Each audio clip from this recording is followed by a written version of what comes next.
നമസ്കാരം, എല്ലാ കുട്ടികൾക്കും സ്വാഗതം. എല്ലാവർക്കും സുഖല്ലേ?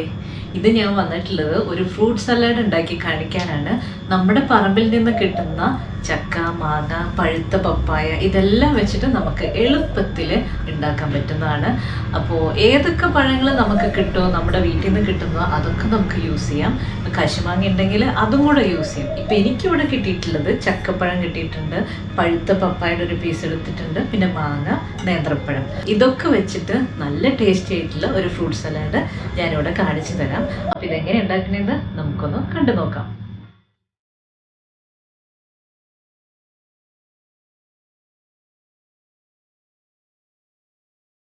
അപ്പം നമ്മൾ ചക്കയൊക്കെ ചെറിയ പീസാക്കിയിട്ട് നമുക്കിനി വേറൊരു ബൗളിലേക്ക് മാറ്റിയിടാം.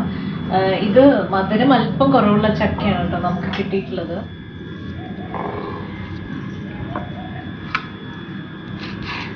ചക്ക ഇങ്ങനെ ചെറിയ പീസാക്കി ഇതിലേക്ക് ഇടുന്നുണ്ട്.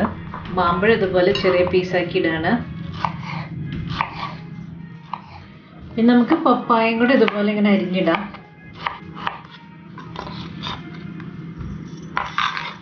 ഒരു നേന്ത്രപ്പഴം കൂടെ ഇതുപോലെ ഇങ്ങനെ ചെറുതാക്കി അരിഞ്ഞിടാം. ഫ്രൂട്ട്സ് എല്ലാം കട്ട് ചെയ്ത് കഴിഞ്ഞു. ഇപ്പം നമ്മുടെ ഫ്രൂട്ട്സിനെല്ലാം മധുരമുണ്ട്. അപ്പോൾ ഇനി ഞാനിവിടെ എക്സ്ട്രാ ഷുഗറൊന്നും ആഡ് ചെയ്യുന്നില്ല. ഇനി മധുരത്തിനെ കോമ്പൻസേറ്റ് ചെയ്യാൻ വേണ്ടിയിട്ട് ഒരു 6 കാന്താരിമുളക് നമുക്കിതിലേക്ക് നടുകീറി ഇടാം. അപ്പം ഞാനിവിടെ 6 കാന്താരിമുളക് പീസാക്കി ഇട്ടിട്ടുണ്ട്. പിന്നെ ഒരു ഫ്ലേവറിന് വേണ്ടിയിട്ട് ഒരു 5-6 പുതിനയില നമുക്ക് ചെറിയ പീസാക്കിയിൽ കട്ട് ചെയ്തിടാം.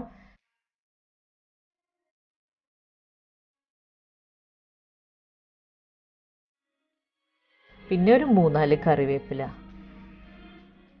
3-4 കറിവേപ്പിലയും ഇതുപോലെ പീസാക്കിയിട്ട് നമുക്കൊരു ഫ്ലേവറിന് വേണ്ടിയിട്ടാണ്. അപ്പം നമ്മൾ തനി നാടൻ ഫ്രൂട്ട് സലാഡാണല്ലോ ഉണ്ടാക്കുന്നത്. പിന്നെ ഇതിന് അല്പം പുളിക്ക് വേണ്ടിയിട്ട് ഒരു 1/2 മുറി ചെറുനാരങ്ങ കുരുവെല്ലാം കളഞ്ഞതാണ് ഇതിലേക്ക് പിഴിഞ്ഞൊഴിക്കാം. അപ്പം നമ്മുടെ ഫ്രൂട്ട് സലാഡിൽ ഇപ്പോൾ എരിവും പുളിയും മധുരവുമായി. ഇനി നമുക്ക് ഒരു നുള്ളു ഉപ്പ് ഇതിൻ്റെ മേലെ ഇട്ട് കൊടുക്കാം. ഒരു നുള്ളു ഉപ്പിട്ട് കൊടുത്തിട്ടുണ്ട്. അപ്പോൾ എരിവും മധുരവും പുളിയും ഉപ്പും എല്ലാം കലർന്ന ഒരു ഫ്രൂട്ട് സലാഡ്. ഇനി നമുക്ക് ഇതിനെ എല്ലാം നമുക്ക് മിക്സ് ചെയ്തെടുക്കാം. നന്നായി മിക്സ് ചെയ്തെടുക്കുക. നമ്മുടെ ഫ്രൂട്ട്സ് എല്ലാം ഇവിടെ നന്നായി മിക്സ് ചെയ്തെടുത്തിട്ടുണ്ട്.